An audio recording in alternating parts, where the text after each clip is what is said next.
السلام علیکم۔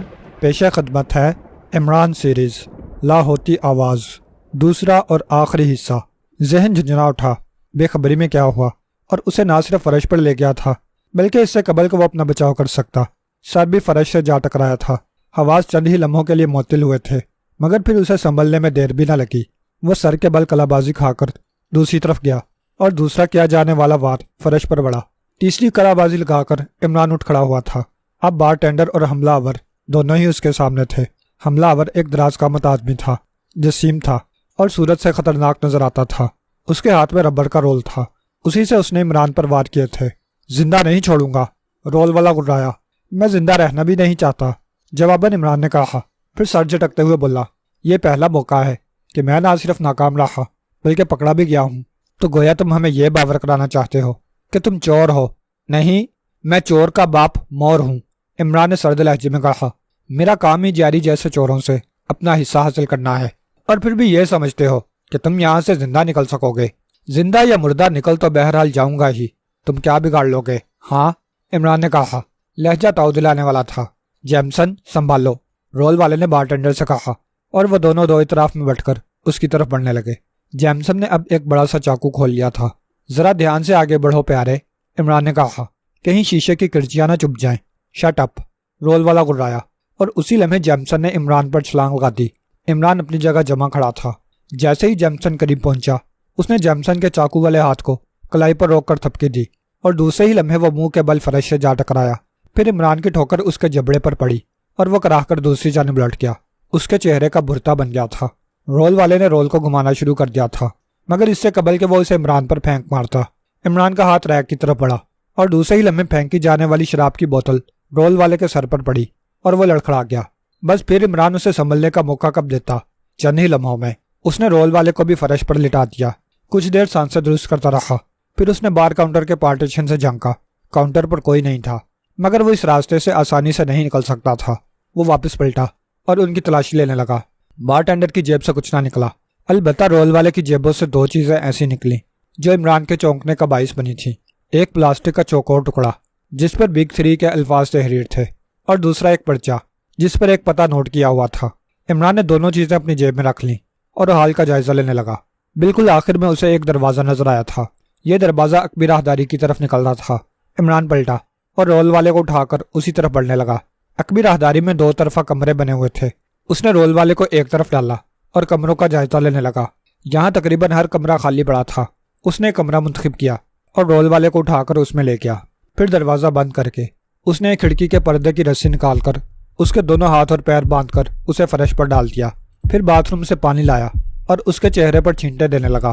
وہ اسے ہوش میں لانا چاہتا تھا۔ 2-3 منٹ کی کوشش سے وہ ہوش میں آ گیا۔ اب وہ متوحش نظروں سے عمران کو گھورا تھا۔ پھر اس نے کمرے میں نظریں دوڑائیں اور بولا، مجھے کہاں لے آئے ہو؟ کہاں ہونا چاہیے تھا؟ عمران نے سرد لہجے میں پوچھا۔ میں نہیں جانتا۔ تو جاننے کی کوشش کرو۔ تمہیں میرے پاس کچھ نہیں ملے گا تو تمہارے باس سے وصول کر لوں گا۔ جیری اس طرح کے کسی دباؤ کو قبول نہیں کرے گا۔ جیری؟ عمران مسکرایا۔ ہاں، وہی میرا باس ہے۔ اچھا یہ بتاؤ کہ تم نے مجھ پر حملہ کیوں کیا تھا؟ اس لیے کہ تم جیمسن سے لڑ رہے تھے۔ تمہارا جیری سے کیا تعلق؟ ابھی بتا چکا ہوں کہ ہم دونوں ہی جیری کے ملازم ہیں۔ جھوٹ مت بولو پیارے، یہ جھوٹ نہیں ہے، وہ گرایا۔ اور یاد رکھو، تم مجھے زیادہ دیر قید نہیں رکھ سکتے۔ کوئی تمہاری مدد کو آ جائے گا۔ تم جیری کو کیا سمجھتے ہو؟ شطرنج کا ایک مہرہ۔ کیا مطلب؟ مطلب یہ کہ اب تک جو کچھ تم کہتے رہے ہو وہ بکواس ہے۔ نہ تم جیری کے ملازم ہو اور نہ ہی جیری تمہارا باس ہے۔ پھر؟ وہ بولا، انداز ایسا ہی تھا جیسے عمران کے بولنے کا منتظر ہو۔ تم مجھے یہ بتاؤ گے کہ منشیات فروشوں کی تنظیم کا باس کون ہے؟ ہم صرف فروخت کرتے ہیں، رول والا بولا۔ کہاں سے آتی ہیں؟ کون دیتا ہے؟ اس کے بارے میں باس جیری ہی بتا سکتا ہے۔ اور تم اس بارے میں کچھ نہیں جانتے؟ نہیں، اس نے انکار میں سر ہلا دیا۔ تھوڑا یاد کر لو پیارے، عمران نے کہا، شاید تم کچھ بھول رہے ہو۔ میں نے کہا نا، میں اس بارے میں کچھ نہیں جانتا۔ اسے پہچانتے ہو؟ عمران نے پلاسٹک کا چوکور ٹکڑا نکال کر دکھاتے ہوئے پوچھا۔ یہ مم پپ۔ وہ خاموش ہو گیا۔ اب تم فرفر سب کچھ بتاؤ، بگ 3، تم کون ہو اور چاہتے کیا ہو؟ تمہاری تنظیم ہیروئن فروخت کر کے کروڑوں کما رہی ہے، اس میں سے کچھ حصہ مجھ جیسے آوارہ گرد کو بھی ملنا چاہیے۔ تو سیدھی طرح بات کرو نا۔ سیدھی طرح ہی بات کر رہا ہوں۔ مجھے کھول دو۔ کس خوشی میں؟ میں تمہارے کمیشن کی بات طے کرا دوں گا۔ میں خود طے کر لوں گا تم صرف پتہ بتا دو۔ اس طرح کام نہیں بنے گا۔ بن جائے گا پیارے، عمران نے کہا، تم صرف زبان کھول دو، اور اگر نہ کھول لوں تو؟ وہ خونخوار انداز میں عمران کو گھور کر بولا، تب مجھے تمہارے مزاج درست کرنے پڑیں گے، اور اگر میں شور مچا دوں تب؟ کوئی فرق نہیں پڑے گا، عمران نے کہا۔ یہ عمارت جیری کے کمار خانے کے سامنے ضرور ہے، لیکن یہاں مچایا ہوا شور کسی کو اپنی طرف متوجہ نہیں کر سکتا۔ کیوں؟ اس لیے کہ جوا خانے اور قہوہ خانوں میں ہنگامے ہوتے ہی رہتے ہیں۔ اگر تم کو یہ معلوم ہی ہو گیا ہے کہ میں کون ہوں، تو تم یہ بھی جانتے ہو کہ ہماری راہ میں آنے والوں کا حشر کیا ہوتا ہے۔ ہاں، وہ پھٹ جاتے ہیں۔ تم بہت کچھ جانتے ہو، وہ عمران کو خونی نگاہوں سے گھورتے ہوئے بولا، اور جو نہیں جانتا وہ تم بتاؤ گے۔ عمران گڑایا اور آہستہ آہستہ اس کے برابر ہی فرش پر بیٹھ گیا۔ پھر اس نے رول والے کی ایک انگلی پکڑی اور اسے ہتھیلی کی پشت کی طرف موڑنے لگا۔ رول والے کے منہ سے کراہیں نکلنے لگیں۔ میں ایک ایک کر کے تمہاری ساری انگلیاں توڑ دوں گا، اس کے بعد آنکھوں کا نمبر آئے گا، عمران سرد لہجے میں بولا۔ پھر اس نے رول والے کی گردن پر اپنی ٹانگ کا دباؤ ڈال کر ایک انگلی کو جھٹکا دیا۔ چٹ کی آواز آئی اور انگلی ٹوٹ گئی، اور اس کے منہ سے نکلنے والی چیخ گلا بند ہونے کی وجہ سے گھٹ کر رہ گئی تھی۔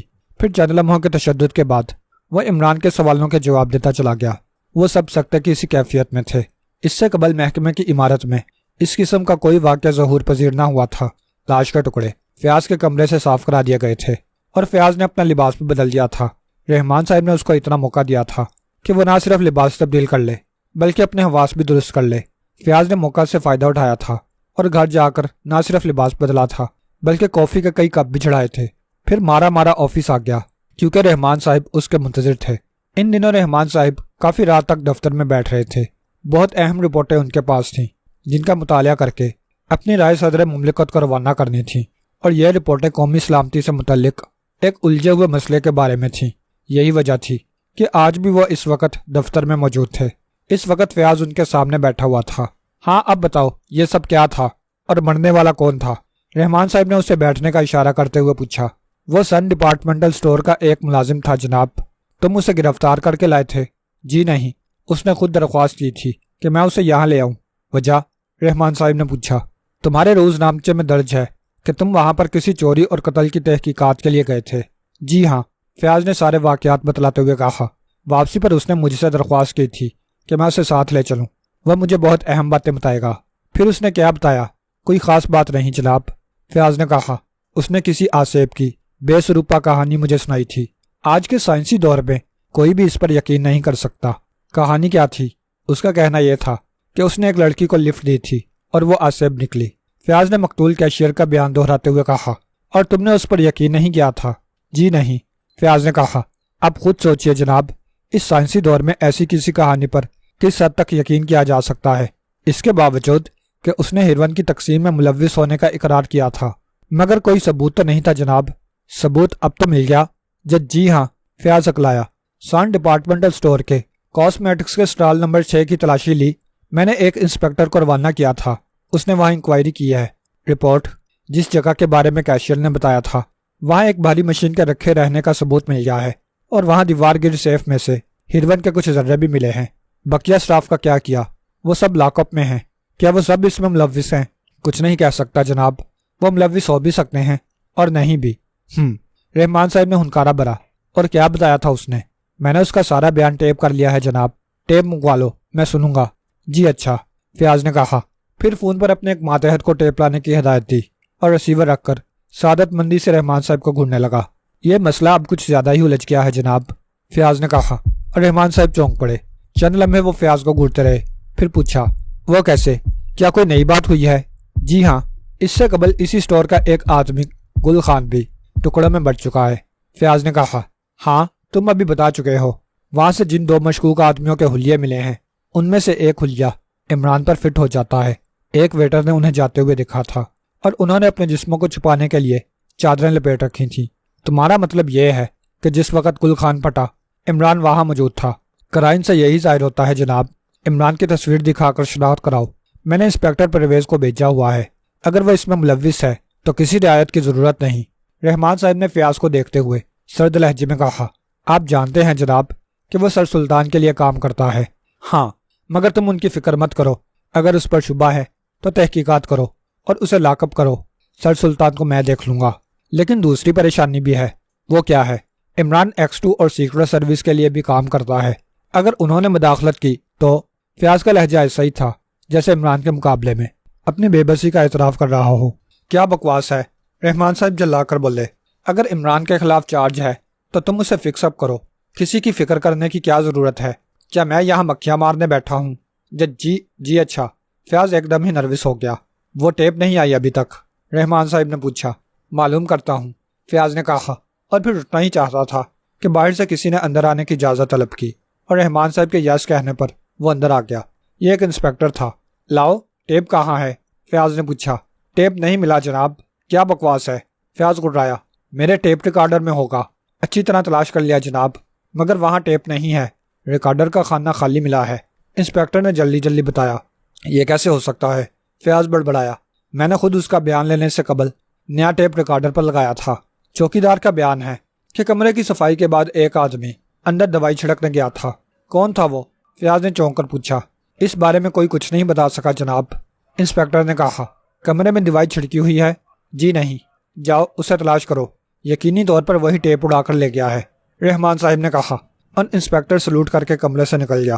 فیاض کے چہرے پر 12 بجنے لگے تھے اور وہ بہت زیادہ نروس نظر آ رہا تھا۔ یہ ہے تمہاری کارکردگی، رحمان صاحب نے کہا۔ جی وہ میرا مطلب ہے کہ فیاض اکلا کر رہ گیا۔ پہلے محکمے کے احاطے سے پارکر کی گاڑی غائب ہوئی اور اب تمہارے کمرے سے ٹیپ غائب ہو گیا۔ آخر تم لوگوں کو ہو کیا گیا ہے؟ رحمان صاحب نے گڑرا کر کہا، اور فیاض کا دم خشک ہونے لگا۔ جی وہ گاڑی تو مل گئی تھی، ہاں، اور اس حالت میں کہ اس کی عقبی نشست کے خفیہ خانے سے ہیروین نکال لی گئی تھی۔ تم نے تلاشی کیسی لی تھی جو وہ خانے برآمد نہ کر سکے؟ جی وہ انسپیکٹر سبحان نے گاڑی کی تلاشی لی تھی۔ اور تم کیا کر رہے تھے؟ رحمان صاحب گرجے۔ جھک مار رہے تھے۔ جی وہ میں نے اس گاڑی کو سبحان ہی کے چارج میں دیا تھا۔ فیاض نے اپنی صفائی پیش کرنی چاہی۔ نان سینس، تم بالکل گدھے ہو کر رہ گئے ہو، رحمان صاحب گڑرائے۔ ان کا غصہ کم ہونے کی بجائے بڑھتا جا رہا تھا۔ فیاض کچھ نہ کہہ سکا۔ اس کے بیان میں کوئی خاص بات یاد کرنے کی کوشش کرو، رحمان صاحب نے پھر کہا۔ جو کچھ اس کا بیان تھا وہ میں بتا چکا ہوں، پھر کسی کو ٹیپ غائب کرنے کی ضرورت کیوں پیش آئی؟ ممکن ہے جناب مجرموں نے سوچا ہو کہ شاید اس نے کوئی اہم بات ہمیں بتا دی ہو۔ نہیں، ایسا نہیں ہے، رحمان صاحب نے کہا۔ اس صورت میں وہ تم کو بھی زندہ نہ چھوڑ دے۔ جی؟ فیاض چونک پڑا۔ خود غور کرو ڈفر، رحمان صاحب نے غصیلے لہجے میں کہا۔ اگر انہوں نے ٹیپ کسی اہم بات کو پولیس سے چھپانے کے لیے اڑانے کا خطرہ مول لیا ہے تو وہ اس بات کو راز میں رکھنے کے لیے تمہاری زبان بندی بھی کرتے۔ او، اس طرف میں نے غور نہیں کیا تھا، تو اب کرو، اور مجھے 2 دن کے اندر اندر اس کیس کے بارے میں فائنل رپورٹ دو۔ رحمان صاحب نے فیصلہ سنا دیا۔ اور ہاں، کیمیکل اینالائزر کی رپورٹ آئی؟ جی، اس کے مطابق مقتول گل خان کے پیٹ اور سر کے ٹکڑوں میں پھٹنے والے مادے کے ذرات پائے گئے ہیں، یعنی اس کے پیٹ اور سر میں بم تھے۔ کیا حماقت ہے! رپورٹ یہی ہے جناب۔ رپورٹ مجھے دو، رحمان صاحب نے کہا، اور فیاض نے فائل سے رپورٹ نکال کر ان کی طرف بڑھا دی۔ وہ چند منٹ رپورٹ پڑھتے رہے، پھر بولے، رپورٹ کو غور سے پڑھو۔ کیمیکل اینالائزر نے لکھا ہے کہ دماغ اور پیٹ کے ٹکڑوں میں سے ایسے ٹکڑوں میں جو اندر کی سمت تھے بارود سے ملتے جلتے کسی مادے کے ذرات پائے گئے ہیں، اور وہی اس کے ٹکڑے اڑانے کا سبب بنے ہیں۔ جی وہ میرا مطلب یہی تھا، فیاض نے ہکلاتے ہوئے کہا۔ یہ ہیروین کا ہی چکر ہے نا؟ جی ہاں، اسی سلسلے کی کڑیاں ہیں۔ تم اس بارے میں اپنی رپورٹ تیار کر کے کل شام تک مجھے دو، پھر میں دیکھوں گا کہ یہ کیس دراصل ہے کیا۔ جی بہت بہتر، فیاض نے سعادت مندی سے جواب دیا۔ بس اب جاؤ، رحمان صاحب نے اسے اجازت دی اور وہ اٹھ کھڑا ہوا۔ ذہن میں عمران ہی گونج رہا تھا اور آنکھیں نیند کے دباؤ سے جھکی پڑ رہی تھیں۔ عمران کو ایسا ہی لگا جیسے زلزلہ آ گیا ہو۔ وہ ہڑبڑا کر اٹھ بیٹھا، ساتھ ہی اس کے منہ سے جل تو جلال تو صاحب کمال تو نکلنے لگا۔ چند لمحوں بعد جب اس نے محسوس کیا کہ زلزلہ رک گیا ہے تو اس نے ڈرتے ڈرتے آنکھیں کھول دی۔ پھر سب سے پہلے جس پر اس کی نگاہ پڑی وہ کیپٹن فیاض کا چہرہ تھا، جس پر آگ برساتی ہوئی آنکھیں اسے گھور رہی تھیں۔ یا وحشت! عمران بڑبڑایا۔ کوئی وصیت کرنی ہے تو کر ڈالو، فیاض نے جیب سے ہتکڑیوں کا جوڑا نکالتے ہوئے کہا، اور عمران اس طرح اچھلا جیسے بچھو نے ڈنک مار دیا ہو۔ کہ کیوں بڑے بھائی؟ عمران نے ہکلا کر پوچھا۔ میں تم کو گرفتار کرنے آیا ہوں، فیاض نے بڑی رعونت سے جواب دیا۔ غلط فہمی ہوئی ہے تم کو، عمران نے کہا۔ پڑوس کی مرغی سلیمان نے چرائی ہے، میں تو صرف اس کے کھانے کا گناہ گار ہوں۔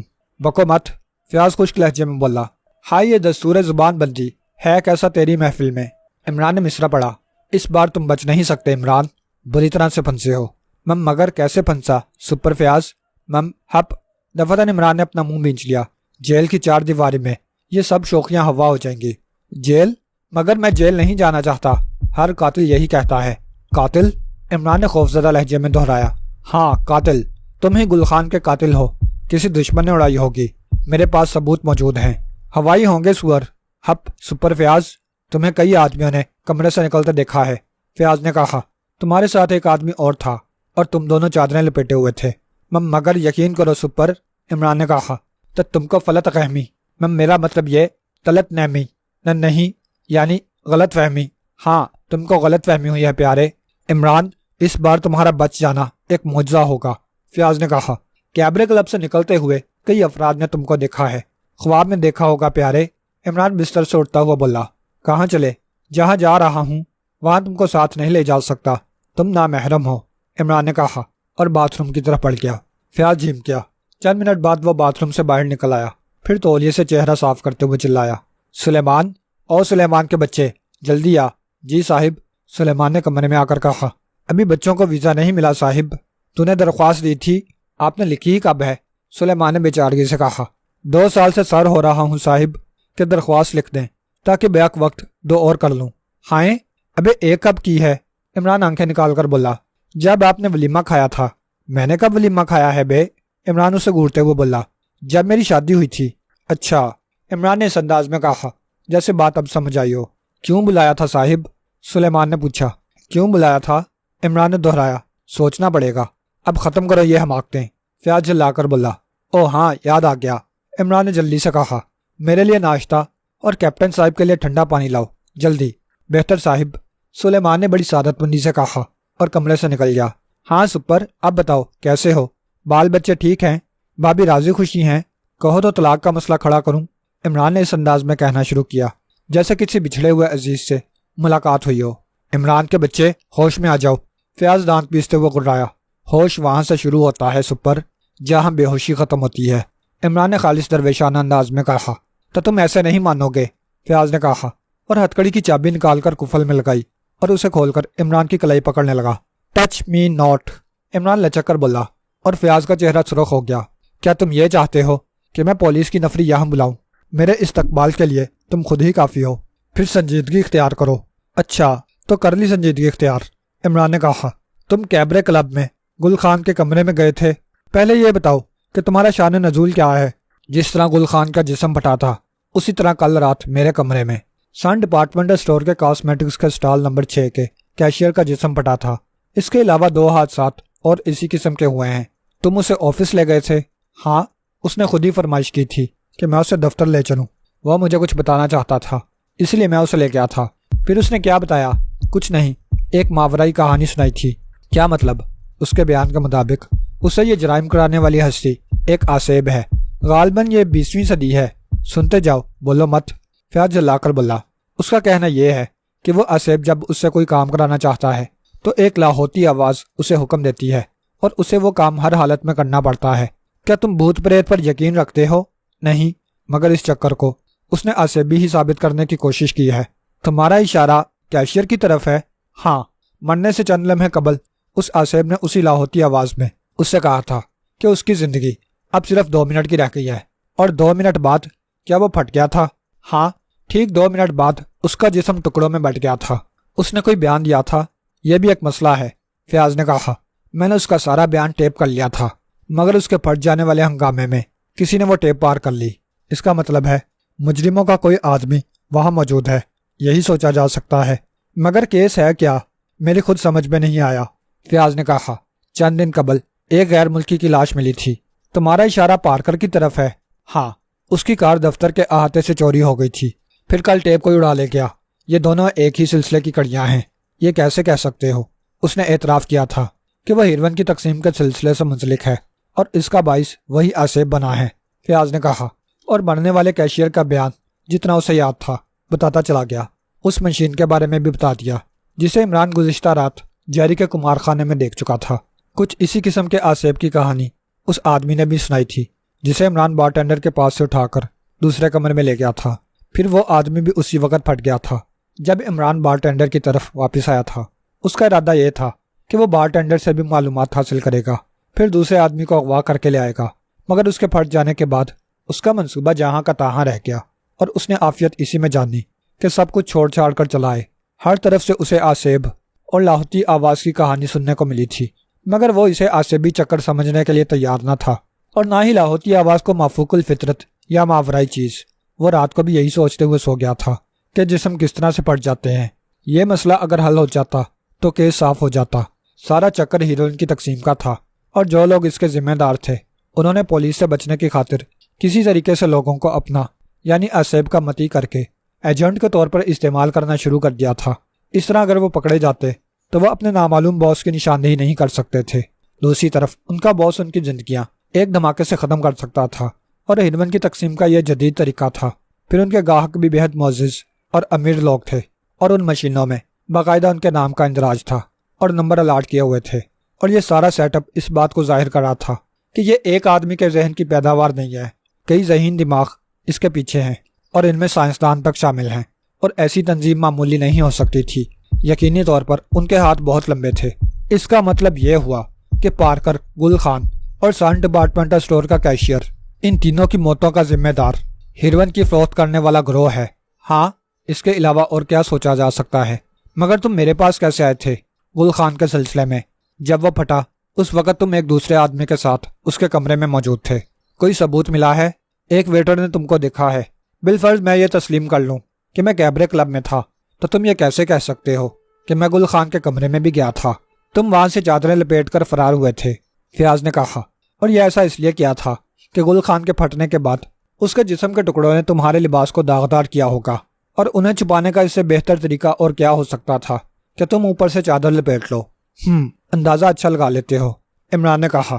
ویسے وہ سوچ رہا تھا کہ فیاض نے بڑی ذہانت سے کیبرے کلب میں گل خان کے پاس اس کی موجودگی کی دلیل پیش کی ہے۔ اب تم مجھے بتاؤ گے کہ تمہارے ساتھ دوسرا آدمی کون تھا، اور تم گل خان کے کمرے میں کس لیے گئے تھے؟ دوسرے تیسرے آدمی کی بات چھوڑو، عمران نے کہا، تم یہ بتاؤ کہ صبح ہی صبح میرے سر آنے کی کیا تک ہے؟ رات کو تمہارے ڈیڈی نے وارننگ دی ہے۔ کیسی وارننگ؟ یہ کہ میں 3 دن کے اندر اندر اس کیس کو حل کر لوں، ورنہ استعفیٰ دینے کے لیے تیار ہوں۔ فیاض نے تھوڑا سا جھوٹ بولتے ہوئے کہا۔ پھر ایک کام کرو سپر، بولو، مگر قاعدے سے بولنا، میں بہت پریشان ہوں۔ تم آج ہی بلکہ ابھی جا کر استعفیٰ دے دو۔ کیا بکواس ہے؟ فیاض جھلا گیا۔ میں نے تم سے مدد چاہی ہے اور تم مجھے ٹال رہے ہو۔ ٹال نہیں رہا، صحیح کہہ رہا ہوں، عمران نے کہا۔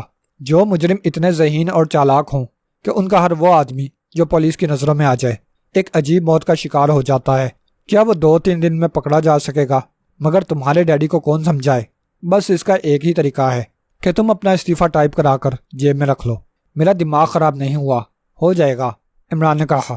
سچ بتانا، جب کیشیئر کا جسم کیمے کی صورت میں تمہارے چہرے پر پڑا تھا تو کیا محسوس کیا تھا؟ محسوس؟ فیاض جھجری لے کر بولا۔ وہ ایک عجیب سی کیفیت تھی۔ کیا تم نے اس وقت کسی گیس کی بو محسوس کی تھی؟ گیس؟ فیاض نے دہرایا۔ چند لمحے سوچتا رہا، پھر بولا، کچھ کہہ نہیں سکتا کہ وہ گیس جیسی بو تھی یا کچھ اور۔ بہرحال عجیب سی بو ناک میں گھسی تھی، اس سے مختلف جو کیمے میں سے آتی ہے۔ ہاں، اس سے قطعی مختلف تھی۔ ہاں ٹھہرو، فیاض نے کہا۔ چند لمحے سوچتا رہا، پھر بولا، تم کبھی کسی ایسے گٹر کے پاس سے گزرے ہو جس میں سے پانی پریشر سے نکل رہا ہو؟ ہاں، امپی اسپال کاسس کوٹ کے قریب والا گٹر ایسا ہی ہے، عمران نے کہا۔ کئی فٹ لمبا گٹر پائپ گیس کے لیے لگا ہوا ہے، اس کے باوجود خوشبودار پانی فوارے کی طرح اس میں سے نکلتا رہتا ہے۔ بس تو میرا مطلب یہی ہے کہ وہ بو ایسی ہی تھی جیسی اس گٹر سے نکلنے والی گیس کی تم نے محسوس کی ہوگی، فیاض نے کہا، اور ایک مرتبہ پھر پھریری لے کر رہ گیا۔ تمہارے کیمیکل اینالائزر کی رپورٹ کیا ہے؟ پھٹنے والے مقتولوں کے گوشت میں بارود سے ملتی جلتی کسی شے کے ذرے پائے گئے ہیں، لیکن ان کی شناخت نہیں ہو سکی ہے۔ اب تم کیا چاہتے ہو؟ یہ تو وہی بات ہو گئی کہ ساری داستان سن لی، پھر پوچھتے ہیں کہ زلیخا عورت تھی کہ مرد؟ فیاض نے برا سا منہ بنا کر کہا، اور عمران ہنس پڑا۔ تم یہی چاہتے ہو نا کہ مجرم پکڑ کر تمہارے حوالے کر دوں؟ ظاہر ہے، فیاض نے کہا، ورنہ میں اب تک تم کو لے جا کر بند کر چکا ہوتا۔ بس تو جاؤ، عیش کرو۔ کیا مطلب؟ مطلب یہ کہ مجرم بہت جلد تمہارے قبضے میں ہوں گے۔ مگر میں تمہارے ڈیڈی کو کیا جواب دوں گا؟ فیاض نے کہا۔ انہوں نے مجھ سے کہا ہے کہ اب تک کی ساری رپورٹ تیار کر کے ان کو دوں۔ اس سے کیا ہوگا یہ تو وہی جانے، مگر اس نادر شاہی حکم کی تعمیل تو بہرحال مجھے کرنی ہوگی۔ ایسا کیوں نہیں کرتے کہ 2-4 دن کے لیے غائب ہو جاؤ دفتر سے؟ ہاں، دنیا سے نہیں، ناممکن ہے، فیاض نے کہا۔ ان کے قہر سے بچنا بہت مشکل ہے۔ پھر کیا کرو گے؟ عمران نے کہا۔ ظاہر ہے 2 دن میں مجرم تو تم پکڑ نہیں سکتے، بس ایسے ہی موقع پر دل چاہتا ہے خودکشی کر لوں۔ فیاض نے جلا کر کہا۔ ایک اور طریقہ ہے۔ وہ کیا؟ سنو، عمران نے کہا۔ کیا تم پارکر کے قتل کے شبہ میں یا ہیروئن کی سمگلنگ اور تقسیم کے شبے میں کسی کو اندر نہیں کر سکتے؟ کر سکتا تھا، بشرطے کہ رحمان صاحب کا معاملہ درمیان میں نہ ہوتا۔ یہی تو مسئلہ ہے، عمران نے کہا۔ اگر ڈیڈی کا معاملہ درمیان میں نہ ہوتا تو میں استعفیٰ کیوں دیتا؟ مزے سے تمہاری طرح حرام کی روٹیاں توڑتا رہتا۔ میں حرام کی روٹیاں توڑتا ہوں؟ فیاض گھٹرایا۔ ہاں، کبھی کبھی حلال کی بھی کھا لیتے ہو، عمران نے کہا۔ مگر پیارے، کل تم نے مسز چوٹی والا سے جو 10,000 لیے ہیں اس میں میرا حصہ کتنا ہوگا تو تم یہ بھی جانتے ہو، فیاض نے مزمحل لہجے میں کہا۔ اور بھی کچھ جانتا ہوں، ذرا کان ادھر لاؤ، عمران نے کہا، اور فیاض کا کان پکڑ کر سرگوشیاں کرنے لگا۔ جنگو، بھاری آواز نے تاریک کمرے میں جھنکار سی پیدا کر دی تھی۔ یس باس، سپلائی کب تک بند رکھی جائے گی؟ ہم پوری کوشش کر رہے ہیں باس، مگر کیا؟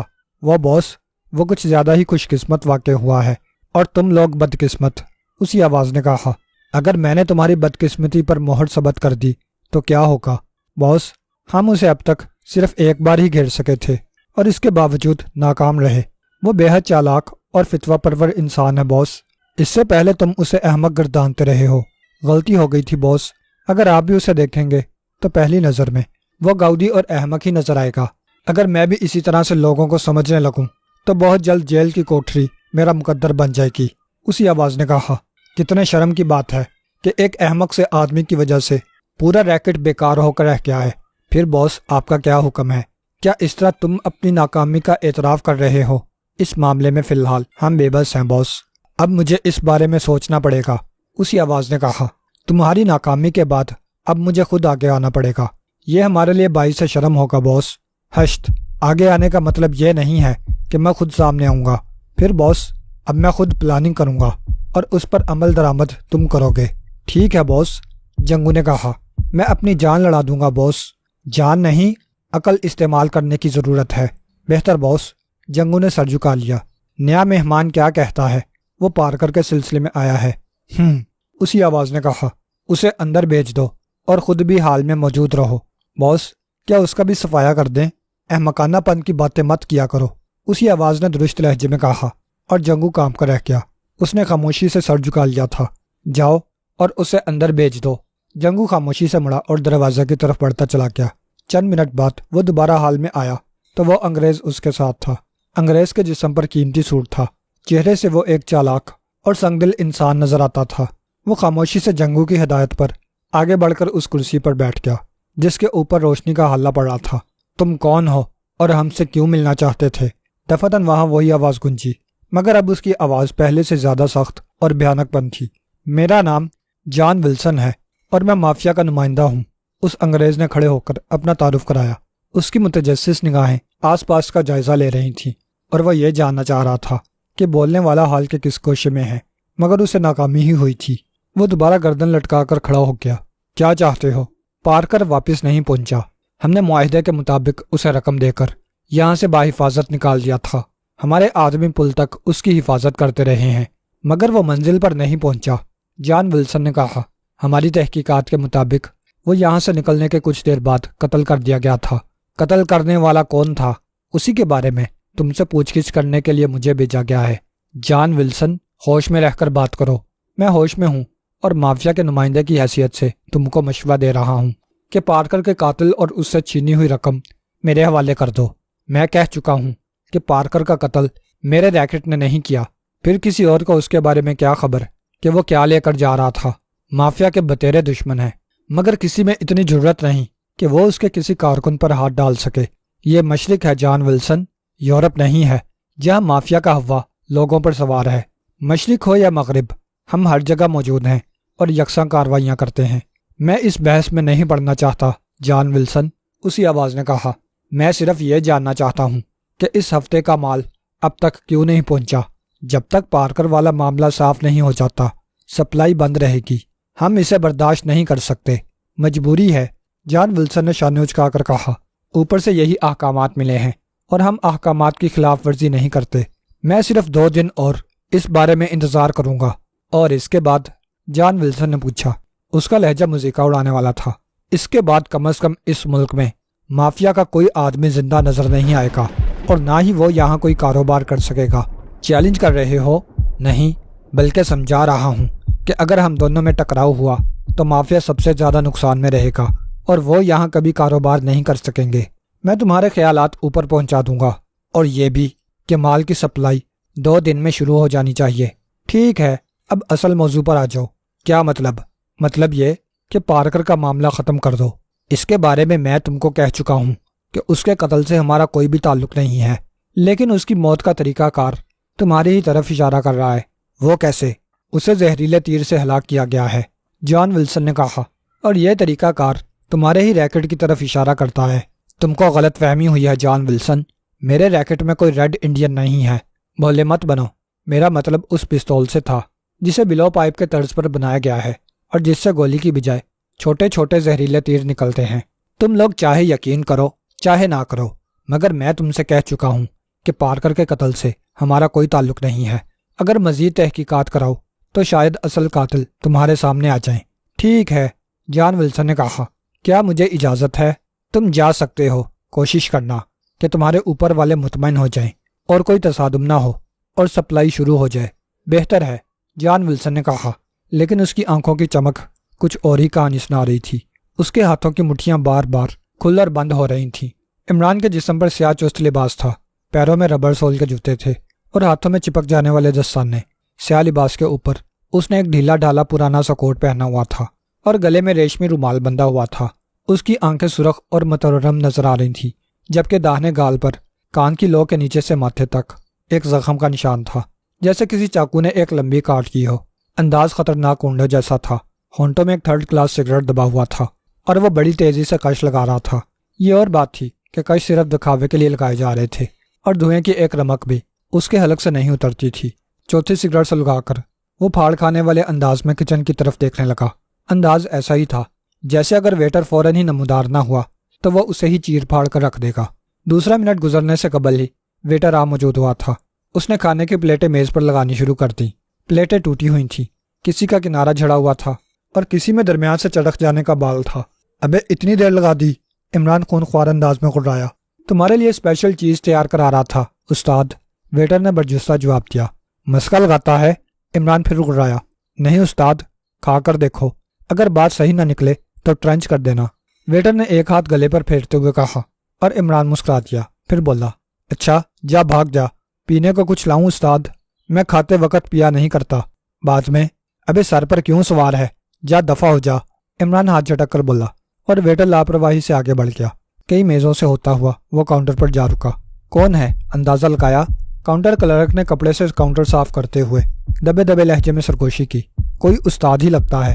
ویٹر نے جیب سے نوٹ نکال کر بظاہر گنتے ہوئے اسی کے لہجے میں سرگوشی کی، اور کاؤنٹر کلرک عمران پر ایک نظر ڈالنے کے بعد بولا، اچھی طرح سے دیکھ لو، کہیں سفید ٹلہ نہ ہو۔ سفید ٹلہ کہتے وقت اس کے چہرے پر معنی خیز ہنسی ابھری تھی۔ نہیں یار، میں نے جائزہ لیا ہے، وہ جرائم ہی کی دنیا کا لگتا ہے، CID کا آدمی نہیں ہے، ویٹر نے جواب دیا۔ سوچ لو، ایسا نہ ہو کوئی پھڈا ہو جائے۔ تم ڈر کیوں رہے ہو؟ اس لیے کہ اوپر سے یہی حکم ملا ہے کہ محتاط ہو جائیں۔ کوئی وجہ بھی تو بتائی گئی ہوگی؟ ہاں، وجہ بھی بتائی ہے۔ CIB کا جو افسر بتہ کھاتا ہے اسی نے اطلاع دی ہے کہ چند دن کے لیے بہت محتاط رہا جائے۔ تو وہ بتہ کس بات کا کھاتا ہے؟ ارے بتہ کھاتا ہے، اسی لیے تو بر وقت اطلاع دے دی ہے، کاؤنٹر کلرک نے کہا، ورنہ بے خبری میں چھاپا پڑ جاتا تو سب بڑے گھر کی ہوا کھاتے نظر آتے۔ یہ عشرت کی گلیاں پولیس والوں کے لیے کب سے کھل گئیں؟ ویٹر نے طنزیہ لہجے میں پوچھا۔ حالات، کاؤنٹر کلرک ٹھنڈا سانس لے کر بولا، CID کے بہت سے آدمی ان گلیوں کے رازوں سے واقف ہو چکے ہیں۔ غلطی کس کی ہے؟ ارے چھوڑ دو یار، کہاں کی بحث کرنے لگے؟ کاؤنٹر کلرک دفتراً چونک کر بولا، بات ہو رہی تھی اس استاد کی کہ وہ کون ہے، میں اس سے پوری طرح مطمئن ہوں۔ ویٹر نے کہا، تم چاہو تو چیک کر سکتے ہو، میرے ذہن میں ایک خیال ہے۔ وہ کیا؟ ویٹر نے ایک نوٹ کاؤنٹر پر ڈال کر ریز گاری کی طرف اشارہ کرتے ہوئے کہا، باس نے کسی دوسرے علاقے کے آدمی سے بھی ہوشیار رہنے کے لیے کہا تھا۔ تو پھر؟ ویٹر نے پوچھا۔ یہ تو ہے ہی دوسرے علاقے کا، بلکہ دوسرے شہر کا، یہاں تو نوارد ہی لگتا ہے۔ میں تم سے متفق ہوں، کاؤنٹر کلرک بولا، میں نے بھی پہلے اسے کبھی نہیں دیکھا۔ پھر کیا ارادہ ہے؟ ٹھیک ہے جاؤ اور اس پر نظر رکھو۔ اوکے، ویٹر نے کہا، اور کاؤنٹر پر سے ریزگاری سمیٹتا ہوا کچن کی طرف چلا گیا۔ اس کے جاتے ہی کاؤنٹر کلرک نے کاؤنٹر کے نیچے رکھا ہوا سٹول نکالا اور اس پر بیٹھ گیا۔ اس طرح اب اس کے صرف شانے ہی کاؤنٹر پر نظر آ رہے تھے۔ بیٹھنے کے بعد اس نے کاؤنٹر کے نیچے رکھے ہوئے سبز رنگ کے انٹرکام کا ایک بٹن دبا دیا۔ ہاں کیا بات ہے؟ فوراً ایک بھاری آواز ابھری۔ ایک پنچھی آیا ہے۔ کون ہے؟ نیا معلوم ہوتا ہے، کاؤنٹر کلرک نے نیچے جھکتے ہوئے کہا۔ انداز ایسا ہی تھا جیسے کاؤنٹر پر سر ٹیک کر سونا چاہتا ہو۔ میں نے تم کو ہدایت کی تھی، یاد ہے؟ بھاری آواز نے کہا۔ لہجہ تنبیہ کرنے والا تھا۔ کاؤنٹر کلرک کو اپنی ریڑھ کی ہڈی میں سرد لہریں دوڑتی ہوئی محسوس ہوئیں۔ ویٹر نمبر 12 نے بھی اسے چیک کیا ہے، بے ضرر سا لگتا ہے، صورت شکل سے جیل یاترا کا باسی معلوم ہوتا ہے۔ حلیہ بتاؤ، دوسری طرف سے کہا گیا۔ وہ درمیانی جسامت کا ہے۔ کاؤنٹر کلرک نے حلیہ بتانا شروع کر دیا۔ صورت شکل سے جرائم کی دنیا ہی کا لگتا ہے، بھاری آواز نے کہا۔ میرا بھی یہی مطلب تھا باس، کاؤنٹر کلرک نے جلدی سے کہا۔ بھاری آواز کے کہے ہوئے جملے نے اس کے چہرے پر رونق دڑا دی تھی۔ بہرحال اس پر نظر رکھو، خواہ کوئی بھی ہو، اسے نظر انداز نہیں کیا جانا چاہیے، بھاری آواز نے کہا۔ یہ جب علاقہ آؤٹ ہو جائے تب چھوڑنا۔ یس باس، اس بات کا خیال رکھنا کہ وہ ہیروئن طلب کرتا ہے یا نہیں۔ آنکھوں کی بناوٹ اور رنگت تو اسے نشے باز ظاہر کر رہی ہے۔ وہ نشہ چرس افیون یا ایسی کسی اور چیز کا بھی ہو سکتا ہے، احمق، بھاری آواز نے درست لہجے میں کہا، اور وہ کانپ گیا۔ میں پوری طرح خیال رکھوں گا باس، اگر وہ مشتبہ لگے تو کھڑاک مت پھیلانا، صاف کر دینا۔ یس باس، کاؤنٹر کلرک نے کام کر کہا۔ میں جنگو کو بھیج رہا ہوں، صورت شناسا کرا دینا، یہ سب سے اچھا رہے گا باس۔ اچھا بس، فالتو بات نہیں، بھاری آواز نے کہا۔ تم جانتے ہو مجھے خوشامد سے بے پناہ نفرت ہے، معافی چاہتا ہوں باس۔ ٹھیک ہے، بھاری آواز نے کہا۔ اس کے ساتھ ہی سلسلہ منقطع ہو گیا۔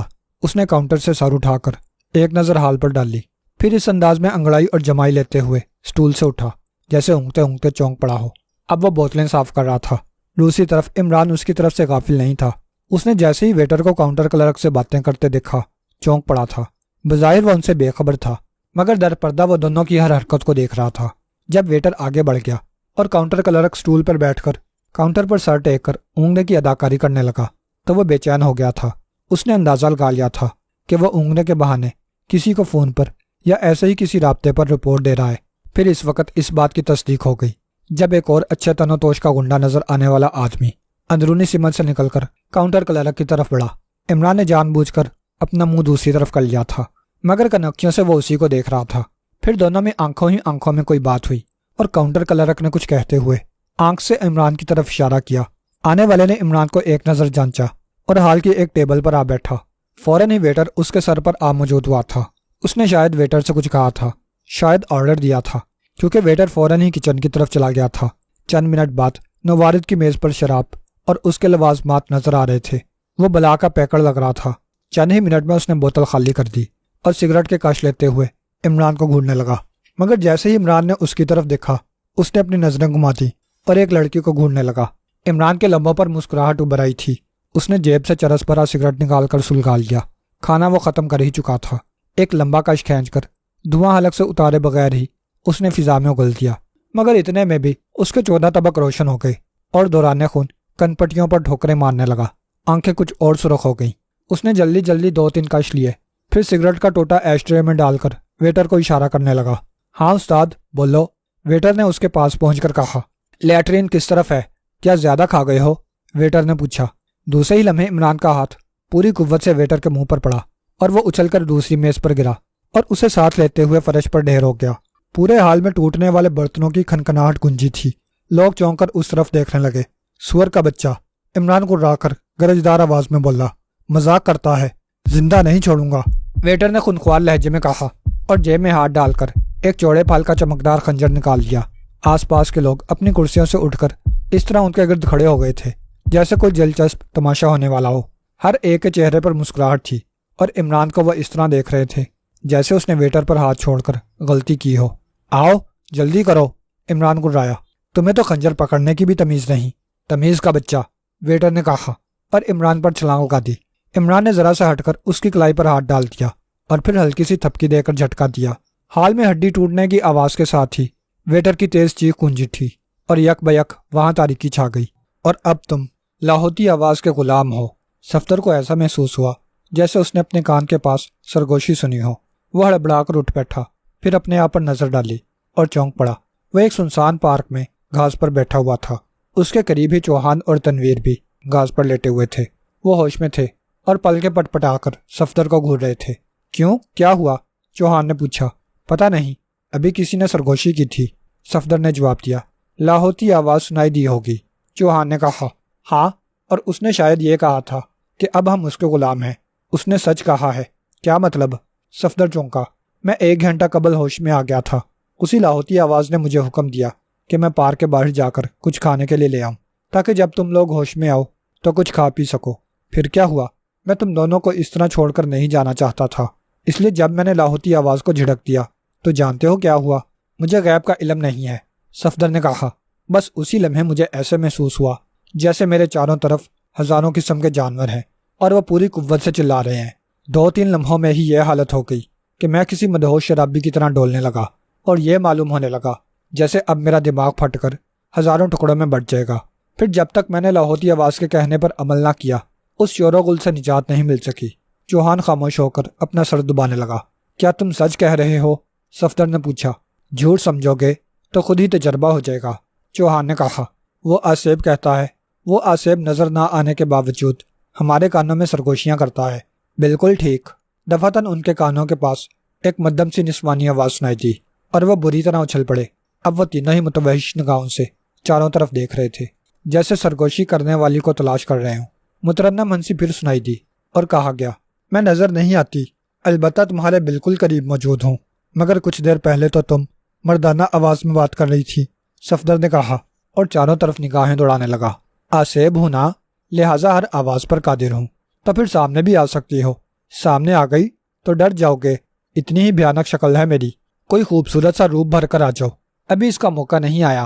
یہ موقع کب آئے گا؟ اس وقت جب تم میرے کہے پر بلا چون چرا عمل کرتے رہو گے، اور جب میں مطمئن ہو جاؤں گی کہ اب تم میرے وفادار غلام بن چکے ہو، تو کسی دن تمہارے دل پسند روپ میں تمہارے بستر پر ہوں گی۔ ابھی کیا ہے، پہلے کام کرو، پھر میری خواہش کرنا، یعنی ہمیں پہلے اپنے آپ کو تمہارے قابل بنانا پڑے گا۔ ہاں، اب تم لوگ پارک سے باہر نکلو۔ باہر نکل کر کیا کریں؟ گھومو پھرو، جو مرضی آئے کرو۔ اب میں کل صبح تک کے لیے تم سے جدا ہو رہی ہوں۔ ٹھہرو، بات سنو، صفدر جلدی سے بولا۔ ہاں، کیا بات ہے؟ وہی مترنم سی آواز ابھری۔ اگر ہم تم کو بلانا چاہیں تو کیا کریں؟ اس کی ضرورت نہیں، کہا گیا، میں خود ہی تم لوگوں سے ملتی رہوں گی۔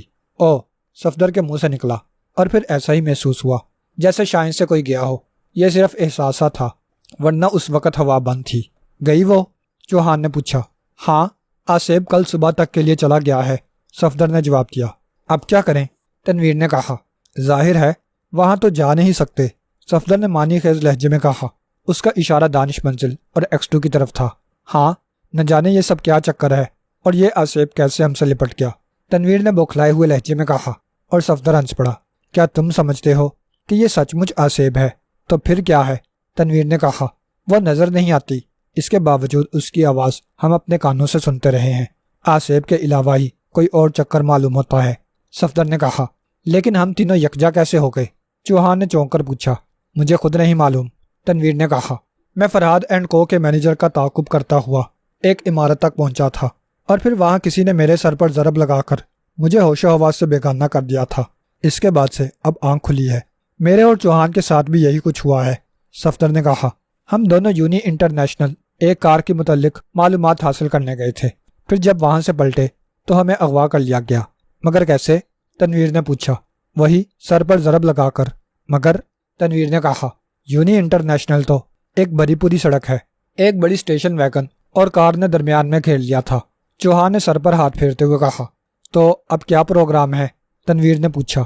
میرا خیال یہی ہے کہ احمق اعظم کے پاس چلا جائے، صفدر نے کہا۔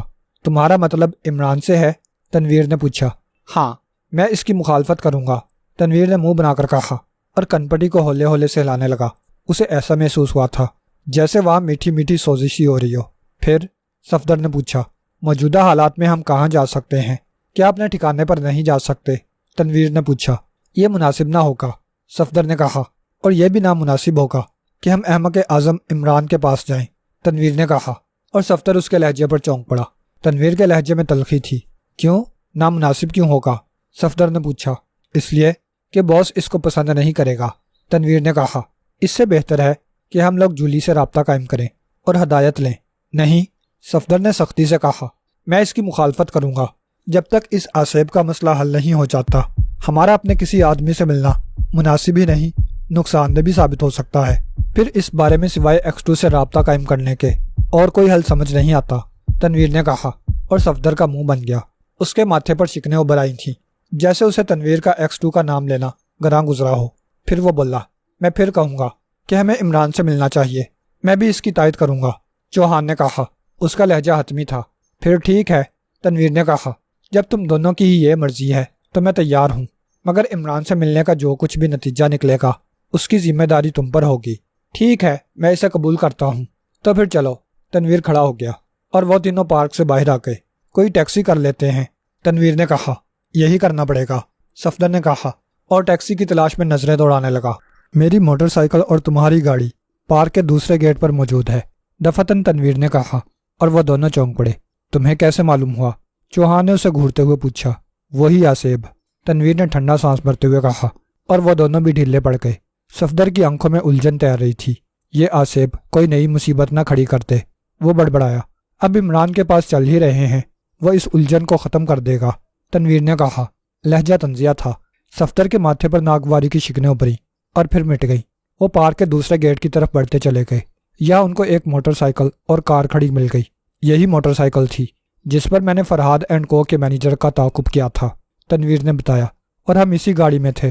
صفدر نے کار کی طرف اشارہ کرتے ہوئے کہا، جب ہم کار میں بیٹھنے جا رہے تھے تو اغوا کر لیے گئے۔ مگر یار ایک بات ہے، تنویر نے کہا، اگر ہم تینوں کو اغوا کیا گیا تھا تو چھوڑ کیوں دیا گیا؟ ہاں، اس کا مقصد ہماری سمجھ سے باہر ہے، چوہان نے سر ہلایا۔ ایک بات بتاؤ، صفدر نے کچھ سوچتے ہوئے کہا، تم کس تاریخ کو فرحاد اینڈ کو کے مینیجر کا تعاقب کرتے ہوئے اغوا ہوئے تھے؟ 10 تاریخ تھی، دن منگل۔ کیوں؟ تنویر نے چونک کر پوچھا۔ اور ہم بھی 10 ہی تاریخ کو اغوا ہوئے تھے، صفدر نے کہا۔ پھر اس سے کیا نتیجہ نکلا؟ تنویر نے پوچھا۔ خود ہی دیکھ لو، صفدر نے ریسٹ واچ والا ہاتھ اس کے سامنے کرتے ہوئے کہا۔ آج 14 تاریخ ہے اور ہفتہ کا دن۔ او، اس کا مطلب یہ ہوا کہ ہم 4 دن تک اغوا رہے ہیں، تنویر نے کہا۔ لہجے میں حیرت تھی۔ چوہان بھی چونک پڑا۔ ہاں، 4 دن، یوں سمجھ لو کہ ہم اپنے 4 دن گم کر بیٹھے ہیں، صفدر نے کہا۔ واقعی؟ چوہان نے کہا، میں تو یہی سمجھ رہا تھا کہ گزشتہ رات ہی اغوا ہوا تھا، ہمارے سروں پر گومڑ بھی نہیں ہے، صفدر نے مزید کہا، جبکہ ضرب لگنے کے بعد ابھر آنے والے گومڑ 2-3 دن سے پہلے ختم نہیں ہوتے۔ کہیں واقعی ہم پر کسی آصیب کا سایہ تو نہیں ہو گیا، تنویر نے کہا۔ لہجہ حد درجے سہما ہوا سا تھا اور آنکھوں میں یک بیک خوف کی پرچھائیاں ابھر آئی تھیں۔ حشت، صفدر نے کہا، آصیب کے علاوہ سب کچھ ہو سکتا ہے۔ اب بحث سے کیا حاصل؟ چوہان نے ٹوکا۔ عمران کے پاس چلتے ہیں، وہی اس بارے میں رہنمائی کر سکے گا۔ ٹھیک ہے، تم چلو، میں پیچھے آ رہا ہوں، تنویر نے کہا اور اپنی موٹر سائیکل کی طرف بڑھتا چلا گیا۔ عمران بڑی تیزی سے پیچھے ہٹا تھا۔ حال کی سچویشن اس کے ذہن میں تھی، اس لیے وہ بڑی تیزی سے سامنے والی دیوار کی طرف بڑھتا چلا گیا۔ تو ایک میزیں راہ میں آئی تھیں جن کو وہ ایک طرف پھلانگتا چلا گیا۔ دیوار کے پاس پہنچ کر وہ بائیں سمت بڑھنے لگا۔ اسی طرف اس نے ایک راستہ دیکھا تھا جو اوپر جا رہا تھا۔ جلد ہی وہ زینوں پر پہنچ گیا۔ پوری عمارت ہی تاریک تھی۔ یہ اس کے پلان کا ہی ایک حصہ تھا۔ وہ اس وقت تنہا یہاں نہیں آیا تھا، بلکہ اس کے ساتھ بلیک زیرو اور خاور دونوں تھے۔ جیری کے کمار خانے سے واپسی کے دوسرے دن اس نے کافی غور و فکر کرنے کے بعد یہاں گھسنے کا پلان بنایا تھا، اور وہ سارا دن اس نے اس جگہ کے بارے میں معلومات حاصل کرنے میں لگایا تھا۔ پھر شام ہوتے ہی وہ دانش منزل پہنچ گیا تھا۔ وہاں ایک اور پریشانی اس کی منتظر تھی۔ چوہان، صفدر اور تنویر تینوں ہی غائب تھے، اور ان کی طرف سے نہ کوئی رپورٹ ملی تھی اور نہ ہی بار بار کوششوں کے بعد ان سے رابطہ قائم ہو سکا تھا۔ بلیک زیرو کا خیال تھا کہ وہ کسی مصیبت میں پھنس گئے ہیں۔ وہ کب سے غائب ہیں؟ عمران نے پوچھا۔ 4 دن سے۔ آج چوتھا دن ہے، عمران نے کہا۔ تنویر کو فرحاد اینڈ کو کے مینیجر کے پیچھے بھیجا گیا تھا۔ ہاں، اور وہ اس کی نگرانی کے دوران ہی غائب ہوا ہے۔ اور صفدر اور چوہان پارکر کی گاڑی کے سلسلے میں گئے تھے اور غائب ہو گئے۔ بالکل ٹھیک، بلیک زیرو نے کہا۔ میں نے اس بارے میں معلومات کی ہیں۔ وہ دونوں یونی انٹرنیشنل تک پہنچ گئے تھے، بس اس کے بعد ان کا پتہ نہیں چلا۔ معلومات کس سے حاصل کی ہیں؟ یونی انٹرنیشنل کے اسسٹنٹ مینیجر سے۔ آس پاس سے معلوم کیا ہوتا؟ کیا تھا؟ صفدر نے قریب کے ایک دکاندار سے سگریٹ کا پیکٹ خریدا تھا، بلیک زیرو نے کہا، اور اس کا بیان ہے کہ ان دونوں کو ایک اسٹیشن ویگن اور ایک کار کے درمیان فٹ پاتھ کے پاس کھڑے دیکھا تھا۔ پھر وہ چونکہ گاہکوں کی طرف متوجہ ہو گیا تھا، اس لیے آگے کیا ہوا یہ نہیں دیکھ سکا۔ بعد میں وہ نظر نہیں آئے تھے۔ البتہ صفدر اور چوہان جس گاڑی میں گئے تھے اس کو یونی انٹرنیشنل کا ایک ڈرائیور سٹیئر کرتا ہوا لے گیا تھا۔ ڈرائیور کا حلیہ؟ جی ہاں، اس کا نام جیفرے ہے اور وہ یونی انٹرنیشنل کا فورمین ہے، بلیک زیرو نے کہا، پھر تفصیل سے اس کا حلیہ بتانے لگا۔ ٹھیک ہے، آج رات کے لیے ایک پروگرام ہے، اس کے بعد ان کو بھی دیکھیں گے۔ یونی انٹرنیشنل سے بھی زیادہ اہم؟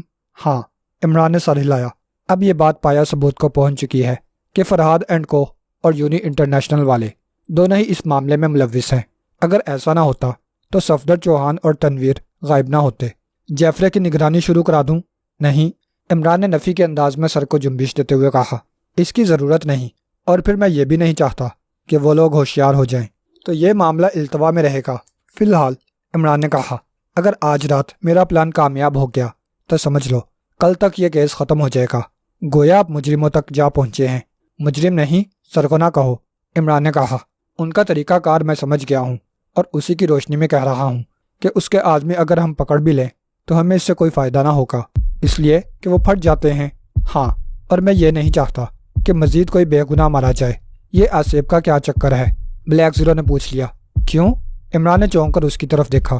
شہر میں آج کل اس آصف کا بہت چرچا ہے۔ شہر میں اور چرچا؟ عمران کا لہجہ سوالیہ تھا۔ میرا مطلب اپنے حلقے سے تھا، بلیک زیرو نے کہا۔ CIB اور اس سے متعلقہ تمام دفتروں میں یہی بات موضوع بنی رہی ہے۔ فی الحال ان لوگوں کو اسے کسی آصف کا کارنامہ ہی سمجھ دے دو، اور وہ لاہوتی آواز یہ حقیقت ہے کالے صفر، عمران نے کہا، کہ ہیروین کی تقسیم کے ذمہ دار لوگوں پر کسی آصف کا سایہ ہے، اور اسی آصف کی لاہوتی آواز ان کو احکامات دیتی رہتی ہے، اور اگر وہ اس کے کہے پر عمل نہ کریں تو ان کا سونا جاگنا اٹھنا بیٹھنا حرام ہو جاتا ہے۔ وہ کیسے؟ ان کو حکم عدولی کے بعد جنگلی جانوروں کی خوفناک آوازیں اس وقت تک سنائی دیتی رہتی ہیں جب تک وہ دوبارہ احکامات پر عمل کرنے کے لیے تیار نہیں ہو جاتے۔ عمران نے بلیک زیرو کو تفصیل بتاتے ہوئے کہا، پھر یہ آصف کہاں رہا؟ آصف ہی تصور کر لو، عمران نے کہا۔ جب CIB والے اسے آصف سمجھ سکتے ہیں تو ہم کس کھیت کی مولی ہیں؟ وہ فیاض کے سن ڈپارٹمنٹل سٹور کے کیشیئر کی پراسرار موت کے بعد والے بیان پر اسے آصف سمجھ رہے ہیں۔ اس کے باوجود کہ اس کے بیان کا ٹیپ تم نے سنا ہے، تم بھی اس واقعے کو آصف سمجھنے پر تیار ہو؟ شاید نہیں، بلیک زیرو نے کہا۔ اس سارے سیٹ اپ کے پیچھے کوئی بہت ذہین دماغ کام کر رہا ہے، اس بارے میں ہم پہلے ہی گفتگو کر چکے ہیں۔ پھر اب مجھے کیا کرنا ہے؟ میں سمجھا دیتا ہوں، عمران نے کہا، اور بلیک زیرو کو کافی دیر تک کچھ سمجھاتا رہا۔ پھر اس نے کچھ دیر آرام کیا تھا اور بلیک زیرو اور خاور کے ہمراہ یہاں سے روانہ ہو گیا تھا۔ بندرگاہ کو شہر سے ملانے والے برج تک وہ گاڑی میں گئے تھے۔ پھر عمران گاڑی لے کر آگے بڑھ گیا تھا اور بلیک زیرو خاور کے ہمراہ بس کے ذریعے مقررہ وقت پر یہاں پہنچے تھے۔ وہ تینوں ہی اس وقت میک اپ میں تھے۔ پھر عمران وہاں کسی قسم کا ہنگامہ برپا کرنے کا سوچ ہی رہا تھا کہ وہاں خود بخود ہنگامہ شروع ہو گیا، اور اس کے شروع ہوتے ہی حسب پروگرام بلیک زیرو نے مین سوئچ آف کر دیا تھا، اور اس کے ساتھ ہی خاور جلدی جلدی وہاں کے غسل خانے، راہداری اور اسی طرح کی دوسری جگہوں کے بلب نکال کر تانبے کے سکے رکھ کر انہیں دوبارہ لگاتا چلا گیا تاکہ دوبارہ اگر کوئی مین سوئچ آن کرے تب بھی لائٹ نہ جل سکے۔ اور پھر یہی ہوا۔ کئی مرتبہ بجلی نے آنکھ مچولی کھیل لی، آئی اور 1 سیکنڈ کا جلوہ دکھا کر لوٹ گئی۔ عمران اس اندھیرے میں ایک طرف بڑھا تھا، پھر وہ ایک بغلی دروازہ کھول کر اندر داخل ہو گیا۔ چند قدم چلنے کے بعد زینے تھے، وہ سیڑھیاں چڑھتا چلا گیا۔ پھر 10ویں سیڑھی رک کر اس نے 3 دفعہ great father great father great father کہا تھا، جس کے فوراً ہی بعد 10 سیڑھیوں کے بعد 11ویں سیڑھی سے زینا اندر کی طرف دھنس گیا اور ایک تاریک خلا نظر آنے لگی۔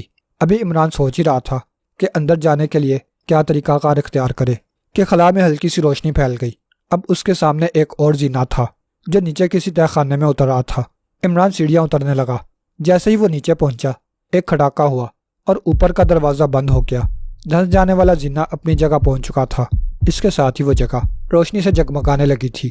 یہ ایک راہداری تھی۔ عمران نے چاروں طرف کا جائزہ لیا اور دونوں طرف بنے ہوئے دروازوں کو دیکھ کر معنی خیز انداز میں سر ہلانے لگا۔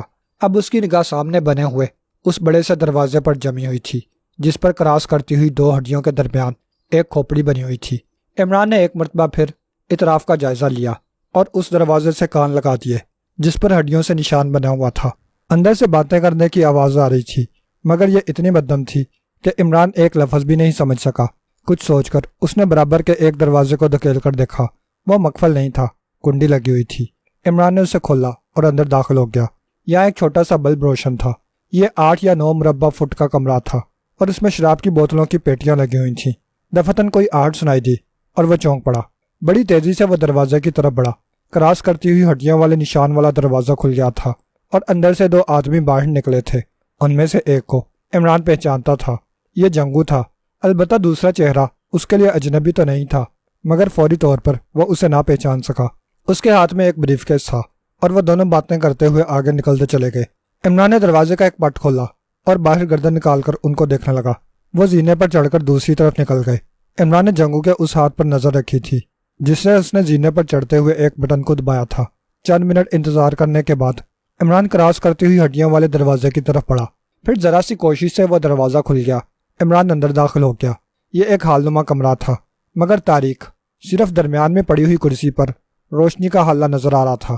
عمران چند لمحے وہاں کھڑا آس پاس کا جائزہ لیتا رہا۔ پھر وہ آگے بڑھنا ہی چاہتا تھا کہ ٹھٹک کر رک گیا۔ کرسی پر پڑنے والا روشنی کا حلہ اچانک ہی بجھ گیا تھا۔ عمران چپ چاپ دیوار سے چپک گیا۔ پھر کچھ سوچ کر وہ آہستہ آہستہ دروازے سے چند قدم ہٹ کر رک گیا۔ ٹھیک اسی لمحے حال میں کسی دروازے کے کھلنے کی آہٹ سنائی دی تھی۔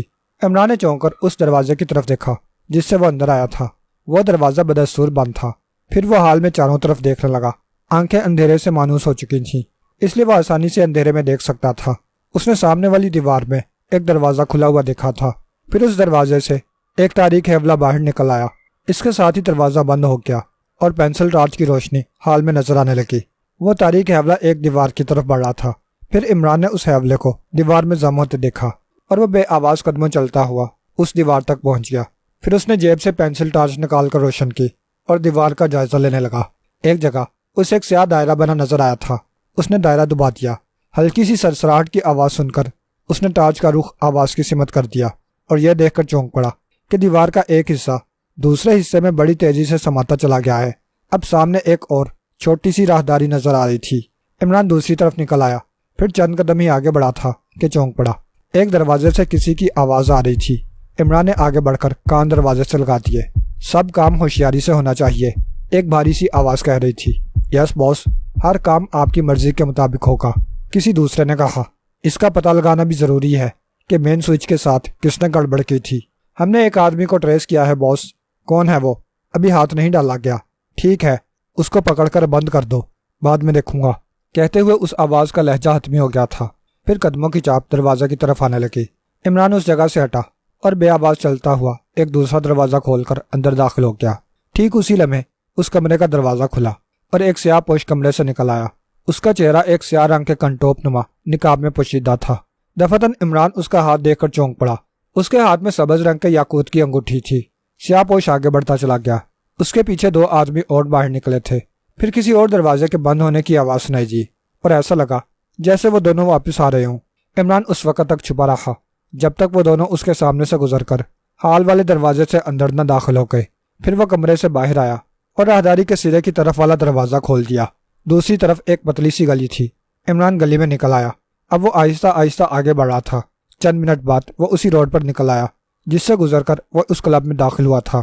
ایک ریستوران میں گھس کر وہ باتھ روم کی طرف بڑھتا چلا گیا۔ چند منٹ بعد وہ بلیک زیرو اور خاور کو واپس آنے کی ہدایت کر رہا تھا۔ اس نے فوری طور پر اپنا پروگرام بدل لیا تھا۔ صاحب 1 ہفتے سے غائب ہیں، سلیمان نے بڑی سنجیدگی سے صفدر کی طرف دیکھتے ہوئے کہا۔ اس وقت صفدر، چوہان اور تنویر تینوں عمران کے فلیٹ میں بیٹھے ہوئے تھے۔ کچھ پتا ہے کہاں گئے ہیں؟ میں ان کا نوکر ہوں صاحب، مالک نہیں۔ سلیمان، مجھے ان سے بہت ضروری کام ہے، صفدر نے کہا۔ کیا بتا سکتا ہوں صفدر صاحب؟ سلیمان نے کہا۔